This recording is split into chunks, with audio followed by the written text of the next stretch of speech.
नज़ारा टेक, जैसा आप जानते हैं कि देश की दिग्गज मोबाइल गेम खिलाने वाली कंपनी है। ये 1999 में कंपनी की शुरुआत हुई थी और डाइवर्सिफाइड गेमिंग प्रोडक्ट्स बनाने का कारोबार करती है।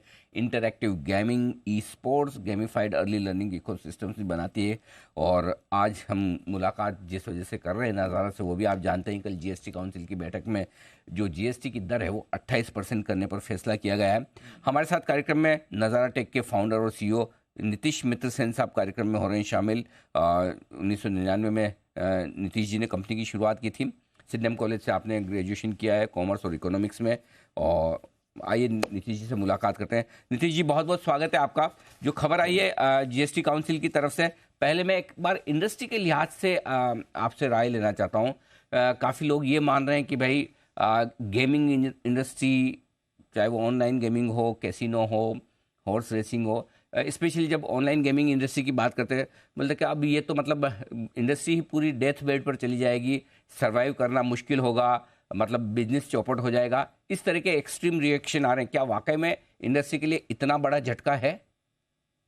देखिए, जो skill based real money gaming segment है हमारे इंडस्ट्री का, जो इंडिया में सबसे ज्यादा रेवेन्यूज जनरेट करता है आज के दिन और काफी सक्सेसफुल है, उनके लिए काफी, वो वाले सेगमेंट के लिए काफी परेशानी की बात है। जो नए अनाउंसमेंट्स आए जीएसटी को लेके, क्योंकि उनके काफी बिजनेस वायबिलिटी में इम्पैक्ट होने वाला है इसके कारण। ओके। बट आप अगर ओवरऑल गेमिंग देखिए तो गेमिंग के काफी अलग सेगमेंट्स भी रहते हैं, जो जिसमें इसका इम्पैक्ट नहीं है। नज़ारा के पर्सपेक्टिव से हमारा 5% कंट्रीब्यूशन है ये वाले सेगमेंट, जो skill based real money gaming है। तो हम्म। हमारे ऊपर ओवरऑल इम्पैक्ट काफी मिनिमल रहेगा। नहीं, तो एक चीज़ बताएं, आप कह रहे हैं कि स्किल बेस्ड इंडस्ट्री के लिए ज़्यादा मुश्किल है, ऐसा क्यों? बाकी के लिए क्यों नहीं? देखिए, जो ये जीएसटी लागू हुआ है, जो गेम्स हैं जिसमें कंज्यूमर्स कुछ पैसा डालते हैं, ऑब्जेक्टिव कि हम पैसा जीतेंगे, वो गेम ऑफ स्किल रहता है कि आपने गेम अच्छा खेला, आपकी कैपेबिलिटी है वो गेम अच्छा खेलने के लिए, आपने अपना पैसा का दावा डाला और आपने कुछ जीता। तो गवर्नमेंट क्या बोल रही है, जीएसटी काउंसिल क्या बोल रहा है कि जो पैसा कंज्यूमर डाल रहा है, जो एंट्री फी होती है उस पे ये लागू होनी चाहिए 28%। पहले जो गेमिंग प्लेटफॉर्म था उनका 10% कमीशन था, तो समझो जो 100 रुपए की एंट्री फी होती तो उस पे 10 रुपया का गेमिंग प्लेटफॉर्म का कमीशन था, उस पे आप जीएसटी पे करते। अब आपको पूरी एंट्री फी पे जीएसटी पे करना है, तो वो काफी ज्यादा बढ़ जाएगा टैक्स लायबिलिटी, एंड उस कारण से बिजनेस लायबिलिटी काफी इसमें कम हो जाएगी। तो अगर मैं तो आसान भाषा में समझना चाहूँ आपसे नीतीश जी, तो बेसिकली ये सारी जितने क्रिकेट वाले गेम खिलाने वाली कंपनियां हैं, हाँ इसे गेम ऑफ स्किल माना जाता है, राइट? इनके हाँ लिए जी, बड़ा झटका है, करेक्ट? जो और ज़्यादातर अनलिस्टेड है, तो उनके लिए बड़ा मुश्किल होगा सर्वाइव करना, करेक्ट? करेक्ट। जी। अच्छा, अब आपके और उनमें क्या फ़र्क है? आप ऑनलाइन मोबाइल गेम दूसरे खिलाते हैं, राइट? आप वो वाले क्रिकेट वाले और वो उस तरह के नहीं है। आपके गेम ऑफ चांस है, गेम ऑफ स्किल नहीं, करेक्ट? नहीं नहीं हमारे सब गेम ऑफ स्किल है। अच्छा, game game of of skill, sorry, game, chance, हाँ। हुँ, हाँ, गेम ऑफ चांस तो बिल्कुल नहीं है हमारे। हुँ, हुँ, हमारे दो चीजें, एक तो हमारा 60% रेवेन्यू इंटरनेशनल मार्केट से आता है हुँ, और 40% इंडियन मार्केट से आता है। उसमें भी हमारे काफी सेगमेंट्स ऐसे हैं, जैसे बच्चों के गेम्स हैं जिसमें कुछ पैसा डालने की या विनिंग्स की कोई पॉसिबिलिटी नहीं है, तो वो सब इस वाले टैक्सेशन पॉलिसी में आते नहीं है। तो हमारा जो रियल मनी गेमिंग बिजनेस है वो 5% कंट्रीब्यूट करता है हमारे ओवरऑल रेवेन्यूज पे। वो वाले बिजनेस में जरूर ये एप्लीकेबल रहेगा, और हमारी टीम ऑलरेडी सोचना चालू कर दी है कि इस रिस्क को हम कैसे मिटिगेट करें। बट अगर आप जूम आउट करिए और नज़ारा के ओवरऑल बिजनेस को देखिए, तो उसमें इम्पैक्ट हमारा काफी मिनिमल रहेगा। इसका कारण है कि हमने नज़ारा को पिछले 20 साल में, मैंने काफी गेमिंग बिजनेस में डिस्ट्रप्शंस देखे टेक्नोलॉजी की वजह से या रेगुलेटरी कारण। तो मैंने पहले से, और हमने पहले से सोचा है कि हम एक बहुत स्टेबल और डाइवर्सिफाइड गेमिंग प्लेटफॉर्म बनाएंगे, जो प्रोडक्ट से डाइवर्सिफाइड है, ज्योग्राफी से डाइवर्सिफाइड है और बिजनेस मॉडल से डाइवर्सिफाइड है। उसके अलावा हम लोग जो भी सेगमेंट में ऑपरेट करते हैं हमेशा प्रॉफिटेबल ऑपरेट करेंगे, कैश फ्लो पे फोकस करेंगे। इसलिए मुझे लगता है कि नज़ारा एक बहुत स्टेबल गेमिंग प्लेटफॉर्म है और आगे आने वाले सालों में हमें इससे बहुत फायदा होएगा।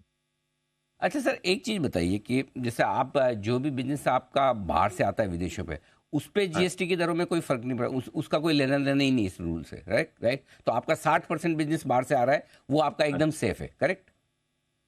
एक्चुअली हमारा 95% सेफ है, बट उसमें कोई मतलब बहुत क्लैरिटी है, ओके। 95% बिज़नेस हमारा सेफ है। अच्छा सर, एक और चीज़ बताइए कि जो आपके लिए बड़ी ग्रोथ वाला बिजनेस है, जो 5% जिस पर आपके लिए ये रेट बड़ी है, तो क्या जो मार्केट में लोग मान के चल रहे थे कि ये बिजनेस आपका तेजी से ग्रो करने वाला है, क्या अब उसकी ग्रोथ थोड़ी कंपेरेटिवली धीमी होगी, नहीं होगी, कैसे होगा सर?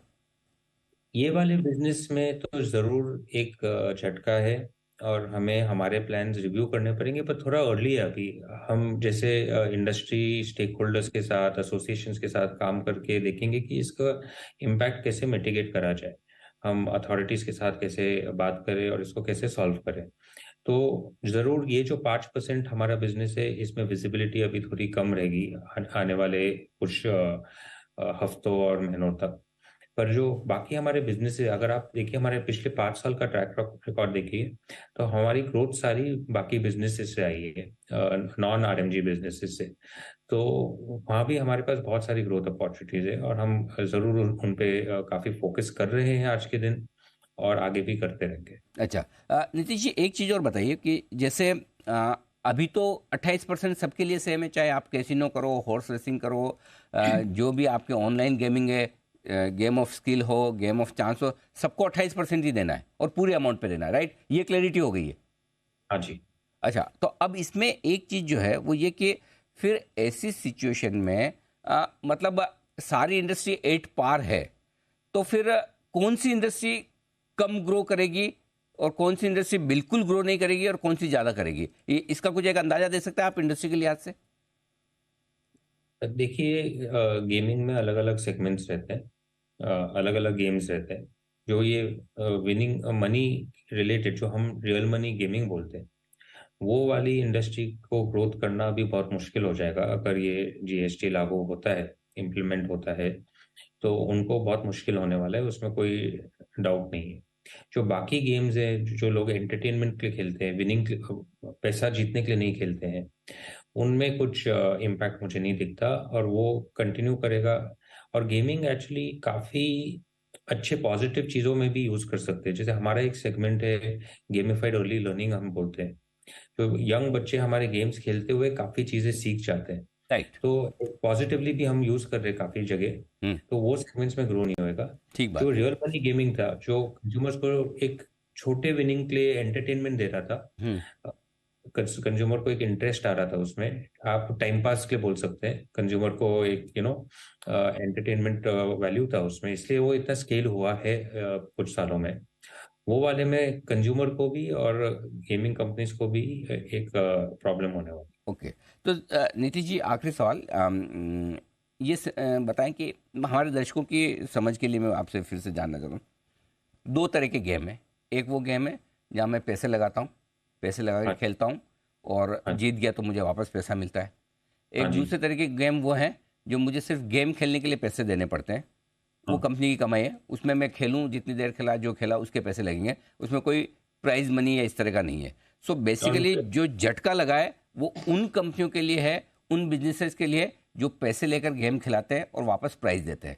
जो खाली फ़ीस वाला मामला है, जहाँ मैं आके गेम खेलता हूँ, उसकी फ़ीस देता हूँ, वहाँ कोई तकलीफ़ नहीं, करेक्ट? हाँ जी, अनिल जी, आपने बहुत अच्छे से एक्सप्लेन करा है। थैंक यू सर, बस वही जानना था। अच्छा, एक आखिरी सवाल सर, अब आ ही गया एक और मन में, तो पूछ लेता हूँ।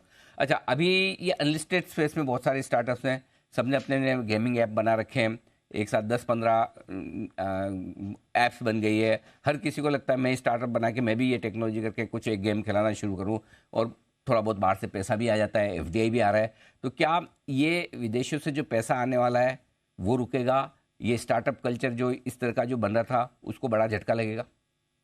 देखिए, गेमिंग में जो कैपिटल आ रहा था, उसमें ज़रूर एक शॉर्ट टर्म में इम्पैक्ट आएगा। जो skill based real money gaming है सेगमेंट है, उसमें तो ज़रूर अभी कैपिटल पूरा ही ड्राई अप हो जाएगा। तो जो छोटे स्टार्टअप्स उसमें चालू कर रहे थे, उनको तो बहुत मुश्किल होने वाले है, बड़े कंपनीज को भी मुश्किल है। बाकी गेमिंग इंडिया में पोटेंशियल बढ़ते ही जाएगा, बट ये एक थोड़ा सेटबैक है, जो हमें इसके सॉल्यूशंस निकालने पड़ेंगे।